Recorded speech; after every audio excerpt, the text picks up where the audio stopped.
Welcome back. Our next interview is with Ann Treacy. Hey, Ann. Hey, how are you? I'm well. How are you? I'm fine. Thanks for having me. Well, it's good to have you here. Yeah. Let's jump right in and talk about mostly Minnesota music, which is like just this cool thing that you do with like this all faceted, like multifaceted. Let's talk about the radio first. The radio. Yeah. So it's a 2-hour radio program. Here's the funny thing. I can't tell you when it is because we're mid-semester. So it's on McAllister College, and we have to reapply every semester. But it's always on a weekend, and it's always 2 hours. We play all Minnesota music based on a theme, and we always have a guest. Give me some examples of your themes. Now, last summer, mad songs, angry songs, human rights songs. Yeah. Often we'll try to pick something that's kind of having to do, like songs about mom, songs about dad. Sure. It's because we've been doing it now for 5 or 6 years now. You run out of themes. I can imagine. Yeah, so you can start recycling though, right? Yeah, like we after do a while. start recycling. One of my While. favorites is covers. Having, in a best case scenario, Minnesota bands covering other Minnesota bands. Oh, but cool. we brought it up. That's always, I always like that one. Okay. But otherwise, we try to keep it. Yeah. I think I wasted it. I did it on birth or death. I should have done death once and birth the next time. I mean, you gotta there's know, plenty I'm to go smarter around. than that. I'm or you could do smarter like than Birth and Death Volume 2. Right. 2, right? Like, yeah. I don't know. Cool. And so, what is the theory behind or the logic behind having to reapply every semester? Is that just how McAllister does It's just it? how Or they is do it a it. college thing or like? It's college radio. Okay. And then they are happy to have community people, especially during on the weekends. Oh, gotcha. Okay. So it gives the students a different time. But the first time I applied, what's funny is my daughter had a college radio show in Winnipeg.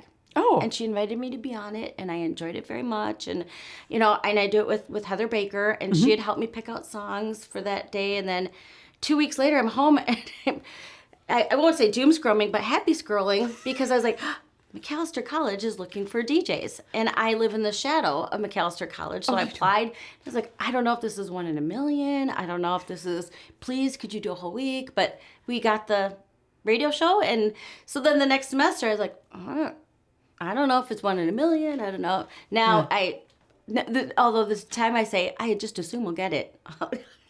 Something bad will happen. But we've been doing it for years, and I think at this point, and we show up. Okay. I think that's our main. We show up. Okay. So that's an important part, though. I mean, it it's is if an you important don't part. show up. I mean, yeah. Who's the craziest guest that you've had on?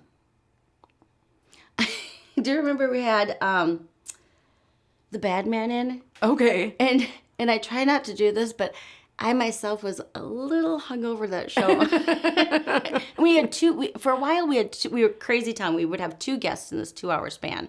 And the Bad Man comes in and Peter comes in and I'm like, oh you look like I feel. Were you like, get the fuck out of here? I was like, oh man. Rude. So, yeah. Wow. I was like, well, this will be a good vibe. This will be a good vibe.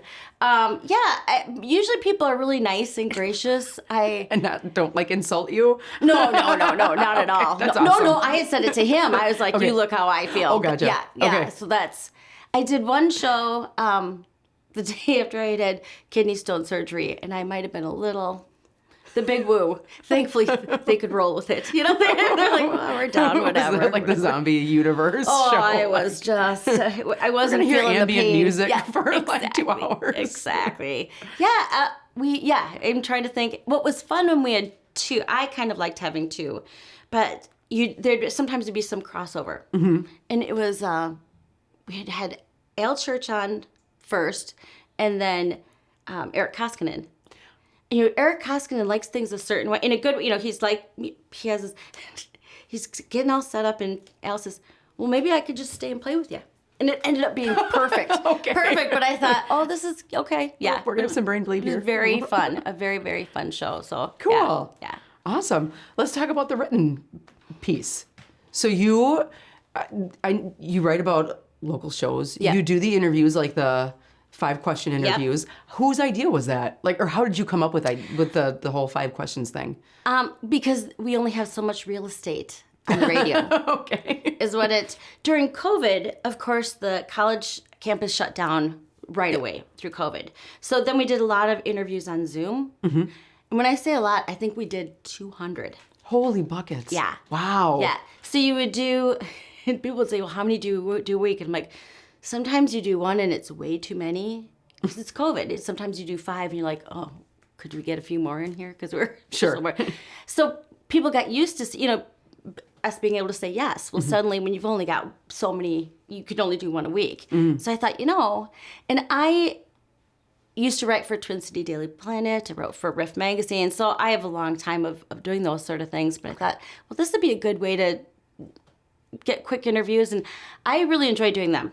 Okay. In some ways, it's because they're just much more focused than a conversation. Sure. So you kind of, but those have been good to do. Cool. How did you get into music journalism? That's a really good question. Just kind of. I see a lot of music. There's just no question about that. I didn't see a lot of music when I had small children. Sure. And then I think I started getting back into it, and I don't remember who said. All right, I'll be honest. I had someone who made me mad, and I knew they always wanted to write about music, so I did it. Tell me you're Irish without telling me you're Irish. It's like a spite career. I know. I think spite and revenge is my best motivator. You know what? Hey, if you can accomplish it, then go for it. Yep. I mean, I write for a living otherwise, so it's but so it wasn't a large stretch, but cool. Yeah. How'd you team up with Heather?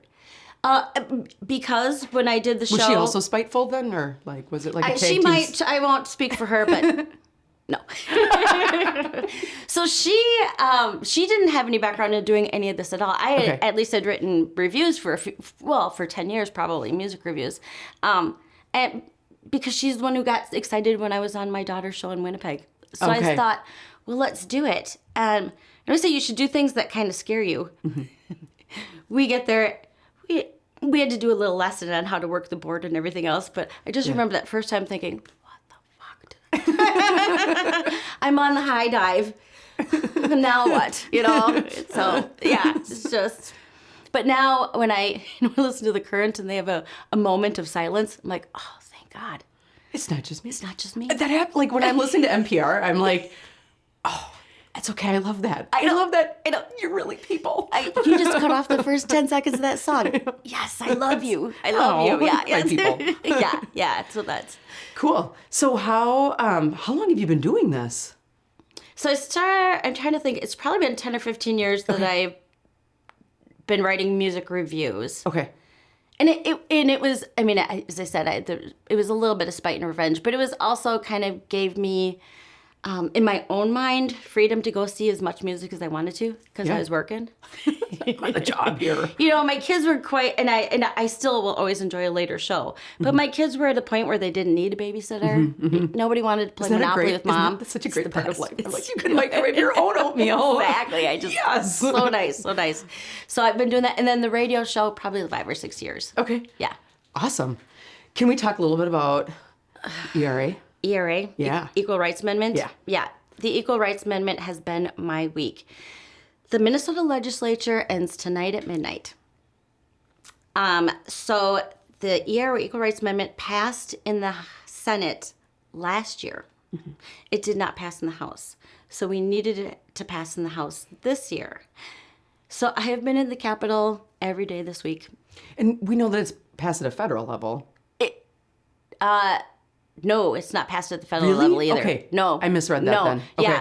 Yeah. Last year, we passed a bill to say we supported the federal ERA. Okay. So that's the Maybe that's okay. So we want it in the state. And what it would do is it would get, and actually it's to get it on the ballot for 2026. Yes. It's to let Minnesotans vote for the Equal Rights Amendment, which would give equal rights to everybody. Yeah. But we have to have a lot of discussion about who everybody is and what those rights are. Yeah, we have to acknowledge everybody. Yes. Which, a lot of people don't necessarily want to do that. So saying earlier, nothing more painful than sitting through a live filibuster. Yeah. So the GOP has been filibustering. It finally, now I got to get my timing straight because it finally made it through the House last night. After midnight. I was watching it till about 1 o'clock in the morning, and then so it passed. And right now it's in the Senate. And if we put my phone on, I have got the Senate on the background at all time. Yeah. They haven't taken it up yet.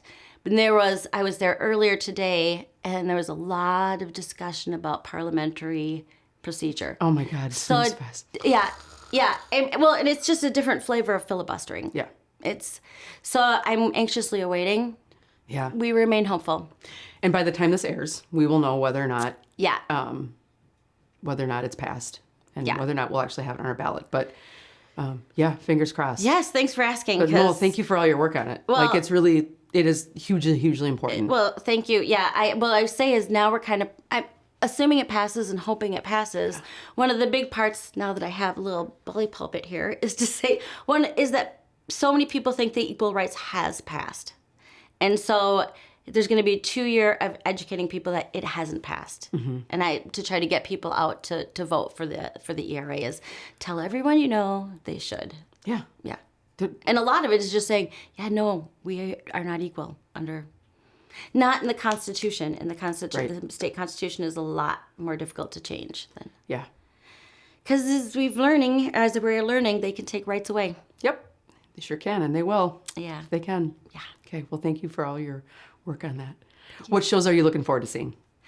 Coming up. What's fun? I know I suspected that would be a question, and what's so funny is I should have a lot of Minnesota answers, but I am going to Las Vegas for punk rock bowling. Oh my God! Next weekend. Oh, take me with you. I know. I am going with my friends so great. Langan and Jenny, Girl at the Rock shows. Yes.